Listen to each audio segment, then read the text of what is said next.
জাতির উদ্দেশ্যে আজ বৃহস্পতিবার ভাষণ দেবেন অন্তর্বর্তীকালীন সরকারের প্রধান উপদেষ্টা ডক্টর মোহাম্মদ ইউনূস। গতকাল বুধবার রাতে এক সংবাদ বিজ্ঞপ্তিতে এ তথ্য জানান প্রধান উপদেষ্টার প্রেস বিজ্ঞপ্তিতে বলা হয়, প্রধান উপদেষ্টা বৃহস্পতিবার দুপুরে জাতির উদ্দেশ্যে ভাষণ দেবেন। বাংলাদেশ টেলিভিশন, বিটিভি নিউজ ও বিটিভি ওয়ার্ল্ডে ভাষণটি সরাসরি সম্প্রচার করবে।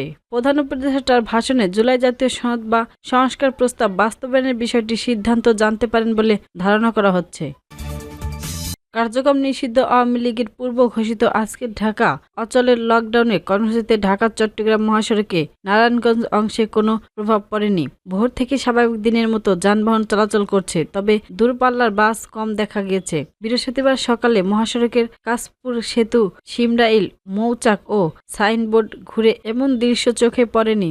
সরেজমিন ঘুরে দেখা গিয়েছে মহাসড়কে যান চলাচল স্বাভাবিক থাকার পাশাপাশি মানুষজন নির্বিঘ্নে গন্তব্যে পৌঁছাতে পারছেন। ফলে লকডাউন ঘিরে এখন পর্যন্ত কোনো অনাকাঙ্ক্ষিত কিংবা নাশকতার মতন ঘটনা ঘটেনি। এদিকে পুলিশ জানিয়েছেন, যে কোনো বিশৃঙ্খলা এড়াতে পুরো জেলা জুড়ে 483 জন পুলিশ সদস্য মোতায়েন রয়েছে। তবে পরিদর্শন করে শিমরাইল থেকে সাইন রোড পর্যন্ত চেকপোস্ট দেখা যায়নি। কর্মস্থল যাচ্ছেন কামাল হোসেন সরকার। তিনি বলেন, আমরা একটু ভয়ে ভয়ে বের হয়েছি, কারণ রাতভর খবরে শুধু আগুনের ঘটনা শুনেছি, তবে রাস্তায় এসে স্বাভাবিক দেখলাম। মহাসড়কে অটোরিকশা চালক রবিউল ইসলাম মিয়া বলেন, সকাল থেকে ভালো যাত্রী পাচ্ছি, শুনেছি আওয়ামী লীগ হরতাল দিচ্ছে, কিন্তু দেখি নাই। এ বিষয়ে শিমরাইল হাওরের পুলিশ ক্যাম্পের ইনচার্জ ও জুলহাস উদ্দিন বলেন, মহাসড়কে কোনো অপ্রীতিকর পরিস্থিতি না ঘটলেও আজ যানবাহনের চাপ কিছুটা কম। অন্যান্য দিনের মতো আমাদের টোইল কার্যক্রম অব্যাহত রয়েছে। জেলা পরিষদের কার্য সময় করে আজ করে যাচ্ছে।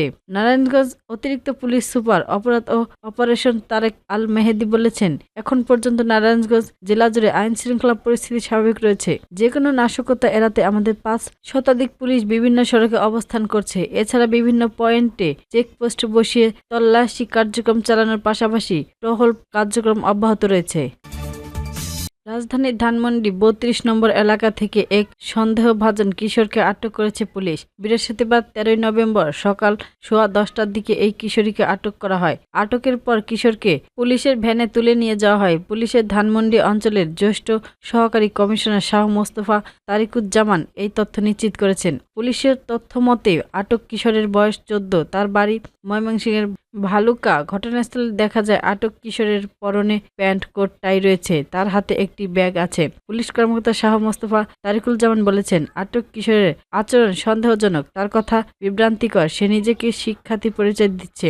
একেবারে বলছে সে ছাত্রদল করে, আরেকবার বলছে ছাত্র শিবির করে। পুলিশ কর্মকর্তা শাহ মোস্তফা তারিকুজ্জামান আরও বলেন, আটক কিশোরের ব্যাগে পাওয়া কাগজপত্র অন্যান্য আলামতে মনে হচ্ছে সে নিষিদ্ধ সংগঠন ছাত্রলীগের সঙ্গে জড়িত। কার্যক্রম নিষিদ্ধ ছাত্রলীগ আওয়ামী লীগের অনলাইনে ডাকা আজ বৃহস্পতিবারের ঢাকা লকডাউন কর্মসূচি ঠেকাতে কঠোর অবস্থানে আছে আইন শৃঙ্খলা বাহিনীর রক্ষণকারীরা। কোনো ব্যক্তি নাশকতা করতে পারে এমন সন্দেহ হলেই তাকে আটক করবে আইন শৃঙ্খলা রক্ষণকারী বাহিনী। আইন শৃঙ্খলা সংক্রান্ত উপদেষ্টা পরিষদ কমিটির সভায় এবং মঙ্গলবার এর নির্দেশ দেওয়া হয়। এদিকে মাদারীপুরের শিবচরে একটি চিনি বোঝাই ট্রাকে আগুন দিয়েছেন দুর্বৃত্তরা। এ সময় হামলাকারীরা পুলিশের গাড়ি ভাঙচুর করেছেন। বৃহস্পতিবার 13 নভেম্বর সকাল 8:30টার দিকে শিবচর উপজেলায় সীমানা এলাকায় এ ঘটনা ঘটেছে। হাইওয়ে পুলিশ জানায়, সকালে ঢাকা ভাঙা এক্সপ্রেস অপরাধের চেষ্টা চলাকালে দুর্বৃত্তরা গাছে ছুরি ফেলে যান চলাচল বন্ধ করে এবং ট্রাকে আগুন দেন। খবর পেয়ে হাওরে পুলিশ দ্রুত ঘটনাস্থলে পৌঁছে পরিস্থিতি নিয়ন্ত্রণে আনে। শিবচর হাওরে থানার ভারপ্রাপ্ত কর্মকর্তা ওসি মোহাম্মদ জহুরুল ইসলাম জানান, পরিস্থিতি নিয়ন্ত্রণে রয়েছে, পুলিশের টহল অব্যাহত রয়েছে। মাদারীপুর পুলিশ সুপার মোহাম্মদ নাইমুল হাসান জানান, মহাসড়কে যান চলাচল স্বাভাবিক, সন্দেহভাজন ব্যক্তিদের তল্লাশি চলবে।